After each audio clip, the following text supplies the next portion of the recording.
Remember Joseph Kennedy?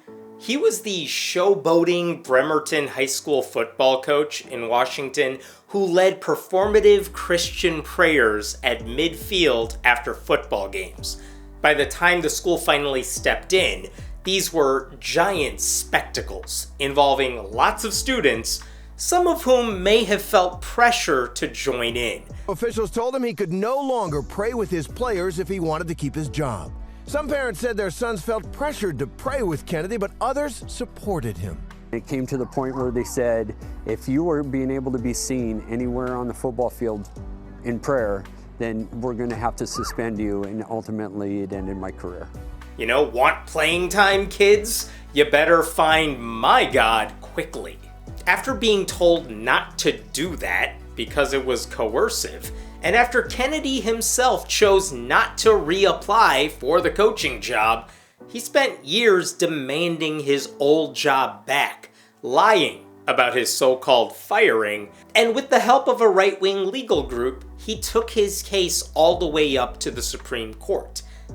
And then he won the case, because the Supreme Court now loves to promote conservative Christianity. But here's the thing. The victory meant the school had to give him his old coaching job back. That's what he wanted, right? That's why he filed this lawsuit? Nobody should have to be fired or worried about their job if they show any signs of faith. Except, according to a recent article in the Seattle Times, he's nowhere to be found in the Bremerton area. This guy caused all kinds of chaos by saying he had been wronged, and after he finally got what he wanted, he shrugged and walked away, basically saying, I don't really care about any of this. Since he lost his job, Coach Kennedy has moved to Florida, but he says he'll be on the first plane back to Washington if he wins this case. So let's talk about this case and his lie.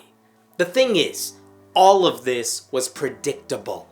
Before the Supreme Court issued its ruling in Kennedy v. Bremerton, a group of atheists even argued that the entire case ought to be tossed out before the justices could weigh in on the merits, because they said, even if the court ruled for Kennedy, it's not like the victory would change his situation. Seriously, an amicus brief filed by the Freedom from Religion Foundation, the Center for Inquiry, the American Humanist Association, and the Secular Coalition for America made the argument that Joseph Kennedy would not even benefit from a victory.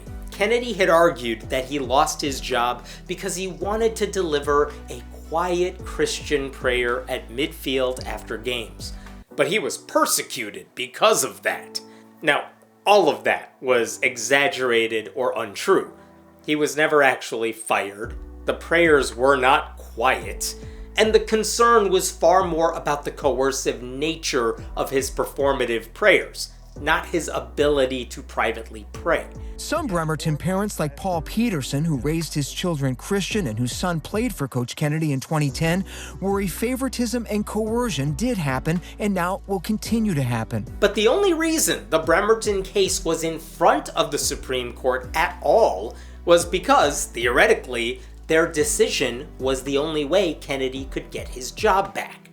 The atheists argued the case was moot, because a ruling in Kennedy's favor wouldn't change his situation, largely because Kennedy had already packed up, moved far away from Bremerton, and was never seriously gonna become a football coach there again. If the Supreme Court's decision wouldn't change what he does, why was the court weighing in on it at all? The atheist said the court should just dismiss the case entirely. In 2020, Kennedy moved 2,800 miles from the Bremerton, Washington area to Pensacola, Florida.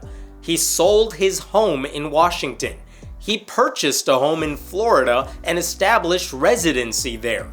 He and his wife are no longer employed in Washington. There can hardly be a realistic prospect that the assistant football coach position at Bremerton High School is the type of position that one picks up and moves across the country to accept. It is a year-round commitment that pays just $5,304. On these key facts alone, Kennedy cannot maintain an action for prospective relief against a school district in Washington. That might seem like a basic point, but it threatened to render the entire case useless. If Kennedy wasn't going to benefit from a victory, then why were we arguing about this? Why were we jeopardizing the very concept of church-state separation because of a case whose outcome wouldn't matter? Cases get tossed out for a lot less all the time. Unfortunately, the mootness argument didn't make a difference. Even legal experts didn't seem to care. The New York Times' Adam Liptak said on an episode of The Daily that he went to go out and visit Kennedy in Bremerton, Washington, even though the audience was never told Kennedy no longer lives there. It seemed like everyone just believed Kennedy's version of the story despite the facts. So, the justices decided the case anyway, effectively gutting the Establishment Clause and permitting state-sponsored religion, at least in one way. I won't go into all those details here, but it was a bad ruling if you care about actual religious freedom. But also included in the majority's decision was a mandate for Kennedy to get his job back. That's what this was all about, wasn't it? Kennedy won. Therefore, he could have his coaching job back. And yes, he could now pray at midfield after games without worrying about his job security. I just want to be able to practice my faith after a football game. Now here's the surprising update to the story. According to the Seattle Times' Danny Westneat, even though the school has accommodated that ruling by extending Kennedy a job offer, Joseph Kennedy is nowhere to be found. He's too busy being a conservative celebrity to actually do the low-paying job he claimed he wanted back. He's had the paperwork for his reinstatement since August 8th, and we haven't gotten so much as a phone call, says Karen Bevers, spokesperson for Bremerton Schools. Instead, as the Bremerton Knights were prepping for the season in August, Kennedy was up in Alaska, meeting with former Vice President Mike Pence and evangelist Franklin Graham. On the eve of the first game, which the Knights won, Kennedy was in Milwaukee, being presented with an engraved .22 caliber rifle at an American Legion convention. It's an increasingly surreal situation for the Bremerton schools.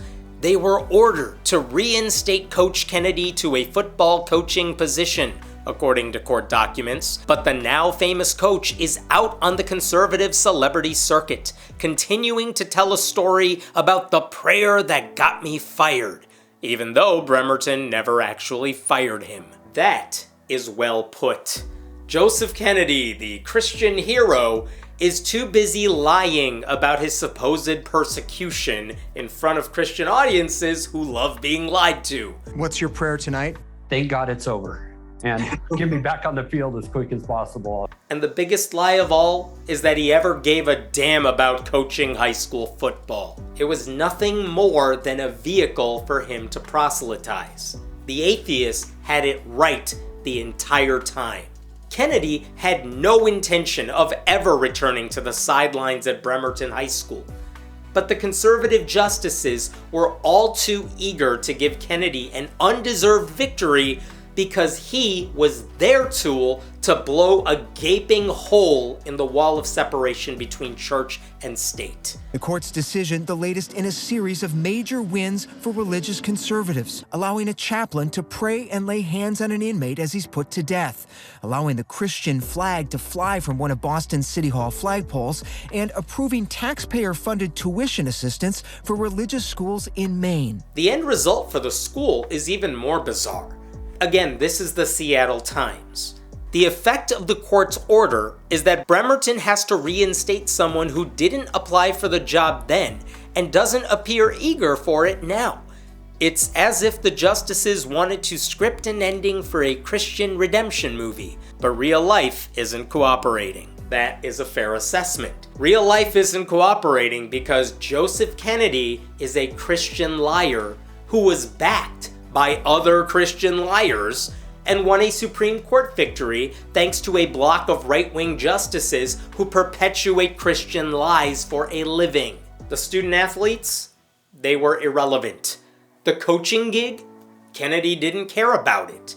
He knew damn well that if he could pretend to be a martyr for the cause, there would be honors bestowed upon him by the Christian right, regardless of how the case turned out. It was so predictable that Atheist literally told the Supreme Court how it was going to play out in Bremerton. But because the court has been overtaken by conservative zealots, the facts simply don't matter. The thing is, Kennedy could have had everything he wanted. He could have been a Christian celebrity, lying about how he lost his job because of his faith.